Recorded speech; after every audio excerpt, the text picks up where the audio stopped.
નમસ્તે મારા વહાલા મિત્રો, વડીલો અને દરેક પ્રેક્ષકો. આજે હું જીનલ રામોલિયા આપ સૌને એક સરસ મજાની અને જીવન ઉપયોગી વાર્તા કહીશ. વાર્તાનું નામ છે આપણે આપણા મનનું માલિક બનવાનું છે, ગુલામ નહીં. એક ગુરુના બે શિષ્યો હતા. તેઓ બંને ખેડૂત હતા. તેઓ ભગવાનનું ભજન પૂજન પણ કરતા હતા. સ્વચ્છતા તથા ચોખ્ખાઈ તેમને પ્રિય હતી. પરંતુ એક ખેડૂત બહુ દુઃખી હતો અને જ્યારે બીજો સુખી. પહેલા ગુરુનું મૃત્યુ થઈ ગયું. પછી તે બંને શિષ્યો મૃત્યુ પામ્યા. દેવયોગે સ્વર્ગમાં તેઓ એક જગ્યાએ ભેગા થઈ ગયા. ત્યાં પણ તેમની પૃથ્વી જેવી સ્થિતિ હતી. પૃથ્વી પર જે સુખી હતો તે સ્વર્ગમાં પણ પ્રસન્ન રહેતો અને જે દુઃખી હતો તે સ્વર્ગમાં અશાંત જ જોવા મળ્યો. દુઃખી શિષ્યએ ગુરુદેવના આત્મા પાસે જઈને કહ્યું, ગુરુદેવ, લોકો કહે છે કે ઈશ્વરની ભક્તિથી સ્વર્ગમાં સુખ મળે છે, પરંતુ હું તો અહીં પણ દુઃખી છું. ગુરુએ ગંભીર થઈને જવાબ આપ્યો કે વત્સ, ઈશ્વરની ભક્તિથી સ્વર્ગ તો મળી શકે છે, પરંતુ સુખ અને દુઃખનું કારણ આપણું મન જ છે. જો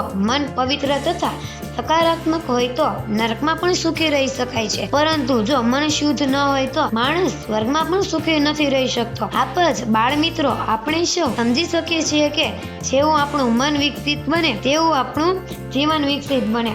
આપણે આપણા મનનું માલિક બનવાનું છે, ગુલામ નહીં. નમસ્તે.